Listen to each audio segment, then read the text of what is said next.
আসসালামু আলাইকুম। সবাই কেমন আছেন?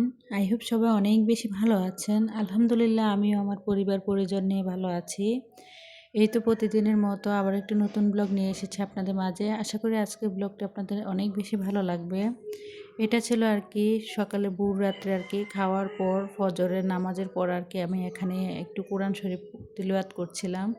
আসলে যদিও দেখা গিয়েছে যে সারাদিনে সংসারের কাজকর্ম করার ফাঁকে আসলে আমরা সবাই চেষ্টা করছি মানে কোরআন তিলাওয়াত করার জন্য। এখন যেহেতু রমজান মাস এই সময়ে আমরা সবাই কিন্তু কম বেশি কোরআন তিলাওয়াত করি এবং আল্লাহর সন্তুষ্টি লাভের জন্য চেষ্টা করি একটা কোরআন খতম দেওয়ার জন্য। তো প্রতি বছর দেখা গিয়েছে আমার ২ টা করে কোরআন খতম দেওয়া হয়। তবে এখন ইদানিং আরকি আজ প্রায় ১ বছর ১.৫ বছর যাবত আরকি মানে গেল রমজানেও একটা খতম দিয়েছি। তো এবারও ইনশাল্লাহ ইচ্ছে আছে একটা কোরআন খতম দেওয়ার জন্য। তো যাই হোক তারপরে চলে এসেছি আরকি এখানে মানে সকালবেলা একটু ঘুমিয়েছিলাম। তো ঘুম থেকে উঠে সংসারের অফ ক্যামেরাতে আরকি সংসারের অনেক কাজ করে নিয়েছি। আজকে অফ ক্যামেরাতেই বাসার অনেক কিছু গুছিয়ে নিয়েছি, সেগুলো আর আপনাদের মাঝে শেয়ার করি নাই। দেখা গিয়েছে প্রতিনিয়ত দেখা গিয়েছে বিছানা গোছানো বা এটা সেটা পরিষ্কার করা সেগুলোই আরকি আপনাদের মাঝে শেয়ার করা হয়। তো আজকে একটু ভিন্নভাবে আরকি শেয়ার করছি। তো এখানে আরকি দেখা গিয়েছে এখন যেহেতু রমজান মাস তো দেখা গিয়েছে অল্প বাজারও যদি নিয়ে আসা হয় সেগুলা আসলে ঠিকমতো খাওয়া হয় না, কারণ সবাই যেহেতু বাসায় রোজা থাকে।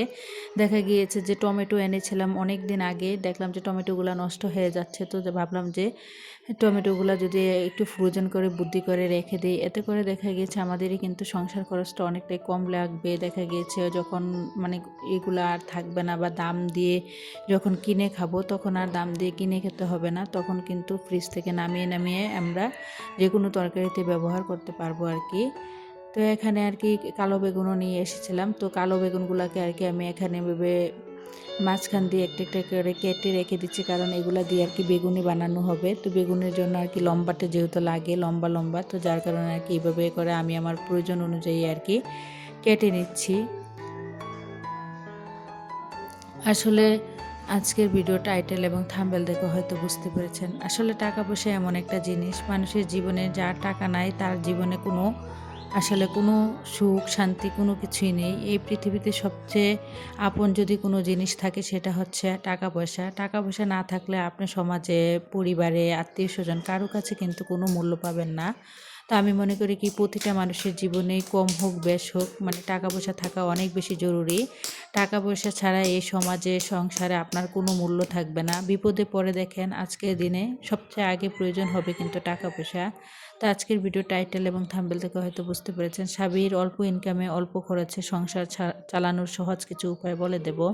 তো এখন যেহেতু রমজান মাস, তো এখন প্রায় কিন্তু শীতকাল শেষের দিকে, তো এখন কিন্তু বাজারে শাকসবজি অনেকটাই কম পাওয়া যাচ্ছে। তো আমরা যদি এখন কম দামে, এখন কিন্তু টমেটোর দাম অনেকটাই কমে গিয়েছে, মাত্র ৩০ টাকা কেজি ধরে আর কি টমেটো বিক্রি হচ্ছে। তো আমরা যদি দেখা গিয়েছে কম টাকার মধ্যে যদি অনেকগুলা টমেটো কিনে কেটে ফ্রোজেন করে রেখে দিই, যখন দেখা গিয়েছে গরমকালে আর টমেটো পাওয়া যাবে না বা টমেটোর দাম ৬০ টাকা ৭০ টাকা ৮০ টাকা বা ১০০ টাকা দিয়ে কিনে না খেয়ে যদি আমরা এগুলো ফ্রোজেন করে রাখি, দেখা গিয়েছে প্রয়োজন মতো কিন্তু আপনি নামিয়ে ফ্রিজ থেকে ব্যবহার করতে পারবেন। আসলে যাদের হাজব্যান্ডের ইনকাম কম তারা কিন্তু একটু বুদ্ধি খাটিয়ে একটু কষ্ট করে পরিশ্রম করে আগে থেকে কিছু মানে সঠিক পরিকল্পনা টেকনিক খাটিয়ে যদি আমরা কাজগুলো করে রাখি বা এরকম করে যদি সংসার খরচ কমানোর জন্য আগে থেকে কিছু কাজ করে রাখি, দেখবেন যে এতে করেও কিন্তু দেখা গিয়েছে আমাদের সংসার খরচটা অনেকটাই কম হয়। তো অল্প খরচেই কিন্তু দেখা গিয়েছে যে আমরা আমাদের সংসারটাকে খুব সুন্দরভাবে চালাতে পারি আর কি।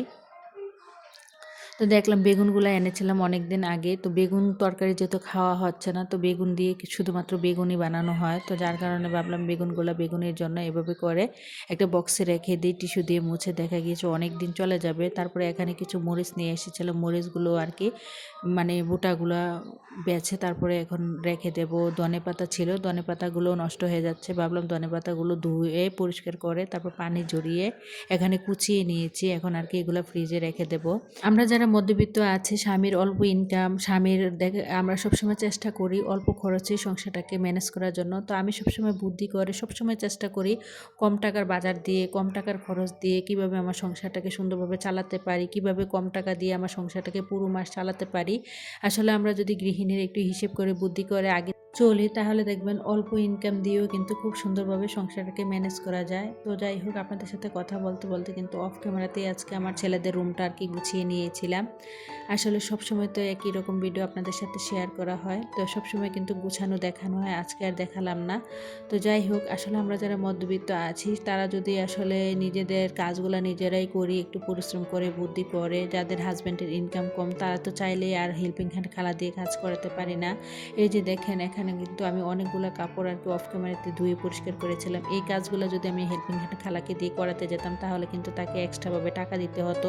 তা আমি কিন্তু নিজের কাজগুলো নিজে একটু বুদ্ধি করে, হয়তো একটু কষ্ট হয়েছে, তাতে আমার কি হয়েছে, কিন্তু আমারই তো কিন্তু সংসার খরচটা অনেকটা কমে গিয়েছে। আমাকে আর হেল্পিং হ্যান্ড খালাকে এক্সট্রাভাবে টাকা দিতে হয়নি। তা আমার হাজব্যান্ডের যেহেতু ইনকাম কম, আমি সবসময় চেষ্টা করি কিভাবে কম টাকা দিয়ে আমার সংসারটাকে চালাবো। তার জন্য আমি কখনোই হেল্পিং হ্যান্ড খালা দিয়ে কাজ করাই না, নিজের কাজগুলো নিজেই আর কি ভালোবাসা ভালো লাগা থেকে করে থাকি। আসলে এভাবে নিজেদের কাজগুলো যদি নিজেরা করি তাহলে কিন্তু হেল্পিং হ্যান্ড খালাকে টাকা দিতে হয় না। এত করেও কিন্তু দেখা গিয়েছে স্বামীর অল্প ইনকামে সংসারটাকে খুব সুন্দরভাবে চালানো যায়।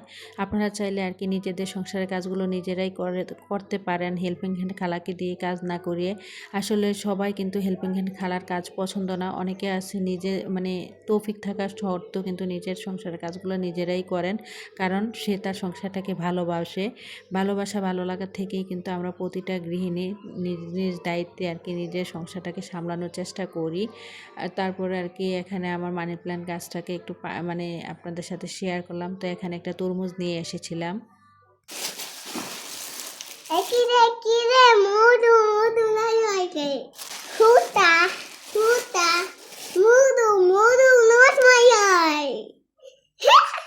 তো যাই হোক, এখানে একটা আর কি ছোটো তরমুজ এনেছিলাম। আর বাজারে কি বলবো, এখন কিন্তু বর্তমান সময়ে সব জিনিসের এত বেশি দাম। এই একটা ছোট তরমুজের দাম নিয়েছিল 400 টাকা।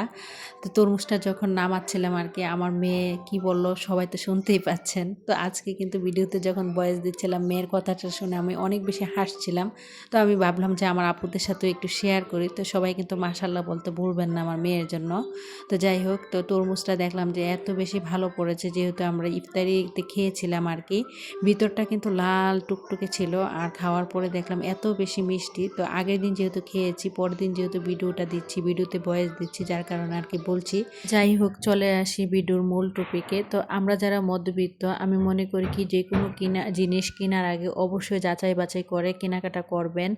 ধরেন আপনার একটা জিনিস পছন্দ হয়েছে, তো দাম বললেন আর নিয়ে নিলেন, তা কিন্তু আসলে করা যাবে না। এতে করে দেখা গিয়েছে অল্প ইনকামে কিন্তু আমরা আমাদের সংসারটাকে চালাতে পারবো না। দেখেন, আজকে যে তরমুজটা কিনতে গিয়েছিলাম, আমি কিন্তু 2টা দোকানেই তরমুজের দাম চেয়েছিলাম। তো তরমুজের 2 দোকানে যাওয়ার পরে ওনারা 500 টাকা বলছিল আর কি, বলছিল যে একদম নিলে 500 টাকা লাগবে আপনি যদি নেন।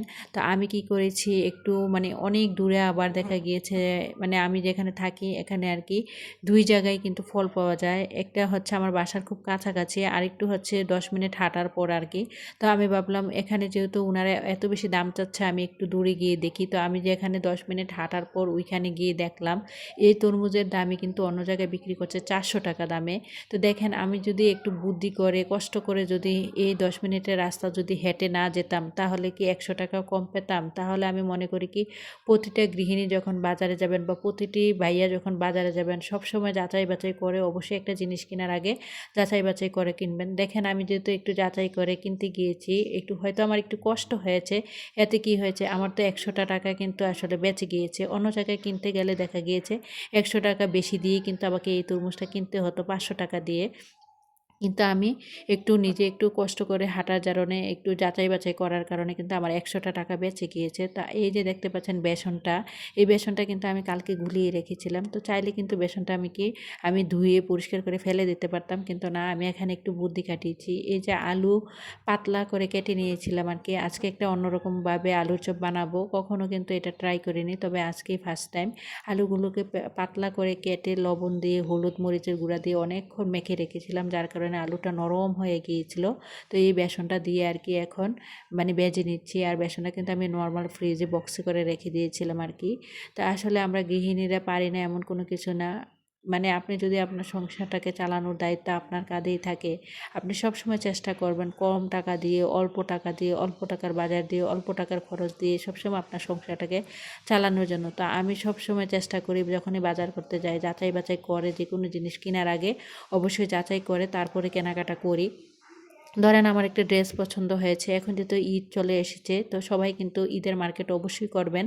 তো আমার যেহেতু হাজব্যান্ডের ইনকাম কম, আমাকেও ঈদের মার্কেট করতে হবে। তো আমাকেও সবসময় চেষ্টা করতে হবে অল্প টাকায়, অল্প বাজেটের মধ্যে আর কি আমার ঈদের মার্কেটটা করার জন্য। তো সবসময় যারা বাজার করতে যাবেন বা ঈদের মার্কেট করতে যাবেন, সবসময় চেষ্টা করবেন একটু যাচাই করে, দরকার হলে 2 থেকে 4টা দোকান ঘুরে দেখবেন, যেখানে কম পাবেন সেখান থেকেই আর কি কেনাকাটা করার চেষ্টা করবেন। আসলে আমরা যদি এই সহজ উপায়গুলো মেনে চলি, দেখবেন এতে করে কিন্তু অল্প টাকার মধ্যে আমরা আমাদের সংসারটাকে খুব সুন্দরভাবে ম্যানেজ করতে পারি। তো এখন যেহেতু রমজান মাস, একটা ইফতারির ব্যাপার থাকে, তো অনেকে আছে বাইরে থেকে ইফতারিটা কিনে এনে খান। আসলে আমি মনে করি নিজে অলসতা না করে, নিজের স্বাস্থ্যের কথা চিন্তা করে হলো, সংসারের খরচ বাঁচানোর কথা চিন্তা করে হলো, নিজেরাই যদি নিজেদের ইফতারিগুলো বাসায় বানিয়ে খাই, এতে করে দেখা গেছে একদিক দিয়ে আমাদের স্বাস্থ্যের জন্য অনেক বেশি উপকার হবে, অন্য দিক দিয়ে দেখা গিয়েছে আমাদের সংসার খরচটাই কিন্তু কমে যাবে। আমি মনে করি কি নিজেদের বাসার খাবারের মতো বাহিরের খাবার এতটা বেশি স্বাস্থ্যকর না। তাই আমি সবসময় চেষ্টা করি